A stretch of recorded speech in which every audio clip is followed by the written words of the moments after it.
ETF index mutual funds నేర్చుకుని stock మార్కెట్లో రాణించాలనుకుంటున్నారా? వెంటనే ఈ నెంబర్కి కాల్ చేయండి.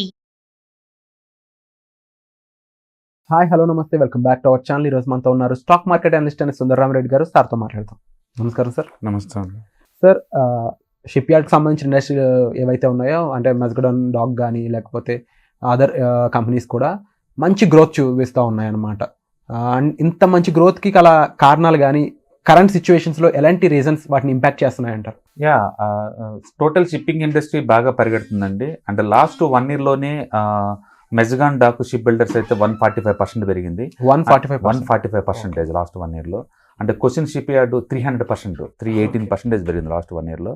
అండ్ గార్డెన్ రీచ్ కూడా 200% పెరిగింది.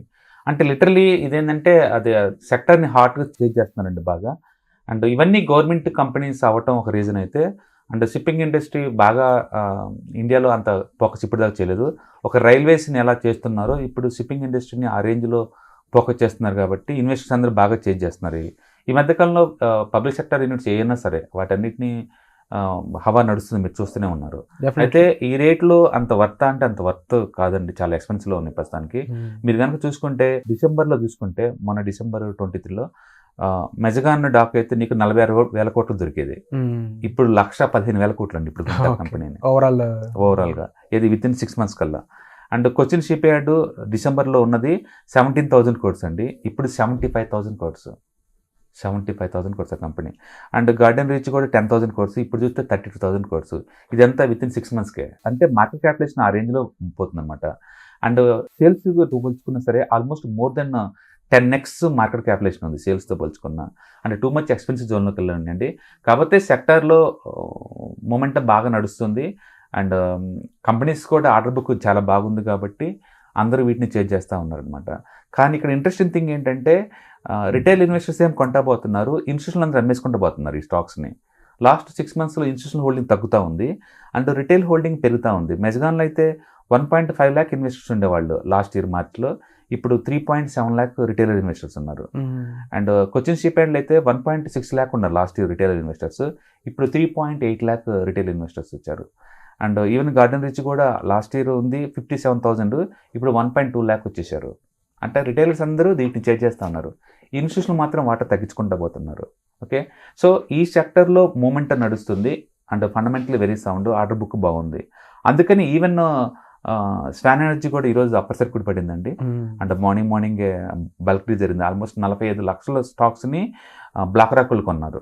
బ్లాక్ రాక్ స్ట్రాటజిక్ ఫండ్ వాళ్ళు కొన్ని, BlackRock Asia Pacific absolute return fund ఒకటి, BlackRock global fund India fund ఒకటి, BlackRock emerging frontier master fund ఒకటి. ఈ 4 ఫండ్స్ కలిపి 45 లక్షల షేర్లని మార్నింగ్ 9 o'clock కొనేసినాయి. అంటే ఫ్రీ ఓపెన్లోనే కొనేసి పడేశారు వాళ్ళు. దాంతో స్వాన్ ఎనర్జీ కూడా అప్పర్ సర్క్యూట్ ఉంది. సో స్వాన్ ఎనర్జీ వాళ్ళు రిలయన్స్ నావల్ని కొన్నారండి, అది నెక్స్ట్ మంత్లో రీలిస్టింగ్ అవబోతుంది అనమాట. అందుకని పాత షేర్ హోల్డర్ 250 దాకా ఉన్న వాళ్ళందరికీ ఒక స్టాక్ మాత్రం ఇస్తున్నారు వాళ్ళకి. అంటే రిమైనింగ్ అంతానేమో స్వాన్ ఎనర్జీ అనమాట. ఆల్మోస్ట్ 75% వాటా స్వాన్దే ఉందన్నమాట. ప్రస్తుతానికి మార్కెట్ కండిషన్లో ఏంటంటే స్వాన్ అనేది 20,000 కోట్లకే దొరుకుతుందని చెప్పేసి దీన్ని చేంజ్ చేస్తున్నారు కదా 3 days నుంచి. ఆ టోటల్ షిప్పింగ్ ఇండస్ట్రీ ప్రెజర్ దీని మీద కూడా పెరిగిందండి. బహుశా ఈ స్టాక్ కూడా నెక్స్ట్ షార్ట్ టర్మ్లోనే మంచి రిటర్న్స్ వచ్చే ఛాన్స్ ఉంది. కేవలం గవర్నమెంట్ యొక్క ఇంట్రెస్ట్ వల్లనే ఇదంతా జరిగిందంటారా, లేకపోతే ఇండియాకి ఆ స్కోప్ కనిపిస్తున్న జియోగ్రఫికల్గా చూసుకున్నా అండ్ లాజిస్టిక్ పరంగా చూసుకున్నా సరే, ఇండియాలో లాజిస్టిక్ సెక్టర్స్ మొత్తం రీడిఫైన్ అవుతుందండి. అవి రైల్వే కావచ్చు, రోడ్వేస్లో కావచ్చు, ట్రాన్స్పోర్టేషన్ కావచ్చు, ఏవిగేషన్ కావచ్చు, షిప్పింగ్ కావచ్చు, ఏదైతే ఉంది, ఏదైతే బాగా నెగ్లెక్ట్ చేయబడి కొన్ని డెకేడ్స్ వరకు కూడా ఆ సెక్టర్స్ బాగా రివైవ్ అవుతుందన్నమాట. అంటే ప్రైవేట్ ప్లేయర్స్ కూడా బాగా యాక్టివ్గా పార్టిసిపేట్ చేస్తున్నారు. ఇవాళ బ్లాక్ రాక్ వాళ్ళు ఇంతగా మార్నింగ్ వచ్చేసి 5% పెంచి మరీ కొంటున్నారు అంటే మీనింగ్ ఏంటంటే they look at lot of value in the shipping industry అనమాట. అందుకని ఆ ఏరియాలో చేజింగ్ బాగా జరుగుతుంది. కాబట్టి కరెంట్ వాల్యుయేషన్స్ ఏదైతే షిప్పింగ్ స్టాక్స్ ఉన్నాయో అవి తక్కువలో ఉన్నాయి అంటే అవి వెరీ ఎక్స్పెన్సివ్లో ఉందండి. బట్ మార్కెట్లో ఆ చేంజింగ్ ఉన్నంతకాలం మనం ఏం చేయలేము. అండ్ ఇప్పట్లో అది తగ్గే ఛాన్స్ కూడా కనబట్టలేదు, ఎందుకంటే సెంట్రల్ ఆర్డర్ బుక్ చాలా స్ట్రాంగ్గా ఉంది, అంత తగ్గవు. బట్ ఓవర్గా ఆల్రెడీ ఓవర్ సోల్డ్ జోన్కి వెళ్ళిపోయినాయి అవన్నీ కూడా. ఏదైనా కన్సాలిడేషన్ అయితే తప్ప అంత వర్త్ కాదు. ఎందుకంటే జస్ట్ 300 crores సేల్స్ ఉన్న Cochin shipyard 75,000 crores run అవుతుందండి అక్కడ market capitalization. That's too much అనమాట. అంటే ఆల్మోస్ట్ ప్రాఫిట్ తో కంపేర్ చేసుకున్నా సరే చాలా ఎక్కువ రన్ అవుతుంది అవన్నీ కూడా. అందుకని ఈ టైంలో కొత్త వాళ్ళు ఇన్వెస్ట్ దాంట్లో చేయటం అంత వర్త అంటే ఫండమెంటలీ నాట్ వర్త్. టెక్నికల్ గా ఎస్, గవర్నమెంట్ ఓరియంటెడ్ కంపెనీ అని కాకపోయినా ఎటువంటి కంపెనీ ఎంత స్ట్రాంగ్ కంపెనీ చూసుకున్నా మోర్ దెన్ ప్రాఫిట్స్ లేదంటే మోర్ దెన్ వాటి స్ట్రాటజీ కన్నా ఎక్కువ సిచ్యువేషన్కి వెళ్ళిపోయినప్పుడు ఇన్వెస్టర్స్ పరంగా అది దాన్ని నెక్స్ట్ పొజిషన్ ఏమవుద్ది అంటారు? బేసికల్ గా ఏమవుతుందంటే నేను అదే అంటుంది, డిఫెన్స్ 2 years బ్యాక్ కూడా ఎక్స్పెన్సివ్ అన్నారు, పోతూనే ఉన్నవి ఇంకా.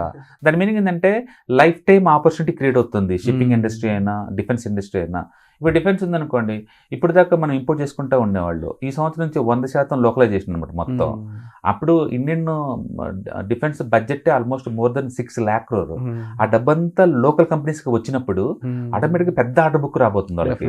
అందుకని నెక్స్ట్ 4-5 years సరిపడే ఆర్డర్ బుక్ వాళ్ళ దగ్గర ఆల్రెడీ ఉంది. అందుకని టూ మచ్ ఆప్టమిస్టిక్ వ్యూలో ఉన్నారనమాట. రీసెంట్ గా మోతిలాల్ వసూలో లాంచ్ చేశారు India's first defence index fund.